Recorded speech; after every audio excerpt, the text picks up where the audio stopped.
Hi there, Martin from Acquisition Assist. You've been watching videos about buying a business, but still haven't made your first move. This is for you. I'm not here to sell you a dream. I'm here to show you how it really works, from someone who's been doing it for over 30 years. I mentor people from all walks of life, ex-corporates, solo entrepreneurs, people who've never bought a business before in their life. And I'll tell you right now, most people get stuck not because it's hard, but because there's too much noise and not enough clarity. So today, I'm cutting the fluff.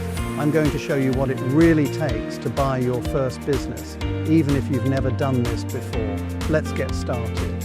First things first, stop overthinking it. You don't need an MBA. You don't need millions in the bank, and you definitely don't need to know everything right now. What you need is to think like a business owner, not a job seeker. You're not buying work, you're buying a machine that should already work without you. So if your plan is to buy a cafe and be behind the counter every day, great, but that's not business acquisition. That's buying yourself a job. I teach people how to buy businesses as assets, engines, systems that generate value whether you're on site or not. That's the mindset shift most beginners need. Now let's talk about what to buy. Forget the fantasy of buying some hot startup. You want something stable, proven, predictable. My rule is simple. Buy what you understand or what you're willing to learn quickly. If you've worked in a certain industry, start there. If you're passionate about a particular space, fine, but make sure it's commercially viable. Here's a tip. Boring businesses are usually the most profitable. Think engineering firms, facilities management, information technology, support companies, things with recurring revenue and repeat customers. And here's something most beginners get wrong. You don't need to be passionate about the product. You need to be passionate about what the business can do for your life, right? Where do you find these businesses? Most people run straight to the brokers, listings, websites, online marketplaces.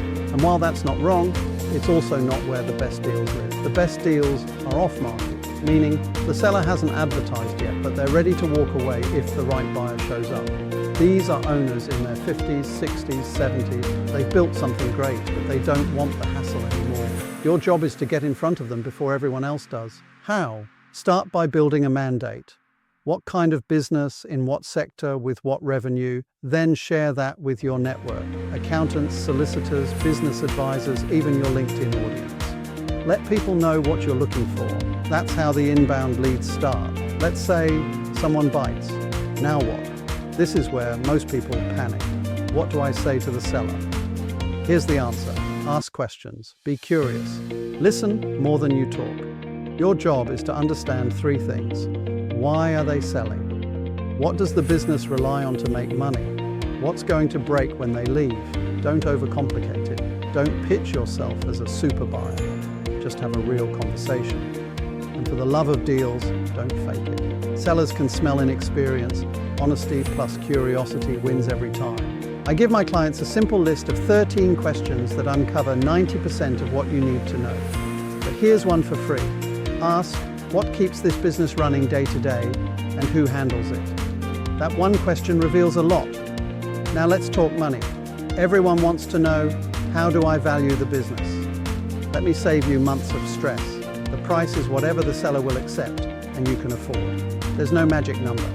That said, most small businesses sell for between 2 to 4 times net profit, sometimes less if they're distressed, but more important than price is how you pay. You don't want to pay everything up front. You negotiate terms, seller financing, deferred payments, earn-outs. These aren't tricks, they're tools. For example, a £500,000 deal doesn't mean you need £500,000 in cash. You might pay £100,000 up front, £200,000 over 3 years, and the rest tied to performance. That's how real deals happen. Once you've agreed price and terms, structure matters.